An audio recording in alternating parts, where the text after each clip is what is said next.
এই অর্থবছরে মোট বাজেট ঘোষণা করা হয় 7,90,000 কোটি টাকা, যা আগের বছর তুলনায় 7,000 কোটি টাকা কম। এবছর রাজস্ব আদায়ের লক্ষ্যমাত্রা ধরা হয় 5,18,000 কোটি টাকা। বার্ষিক উন্নয়ন কর্মসূচিতে বরাদ্দ রাখা হয় 2,30,000 কোটি টাকা। এবছর জিডিপি প্রবৃদ্ধির লক্ষ্যমাত্রা ধরা হয় 5.5%। মূল্যস্ফীতি নিয়ন্ত্রণের লক্ষ্যমাত্রা ধরা হয় 6.5%। এই 2025 ও 26 অর্থ বছরের বাজেটের প্রধান লক্ষ্য ও চ্যালেঞ্জ হলো তিনটি।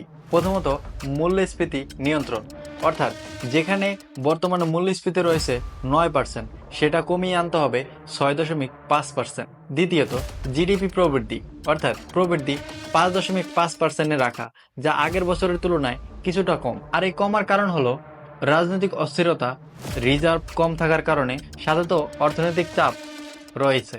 তৃতীয়ত, বিদেশি রিজার্ভ ও টাকার মান। বর্তমানে ডলার সংকটের কারণে দেশের সরকার খরচে কিছুটা কৌশলী হচ্ছে।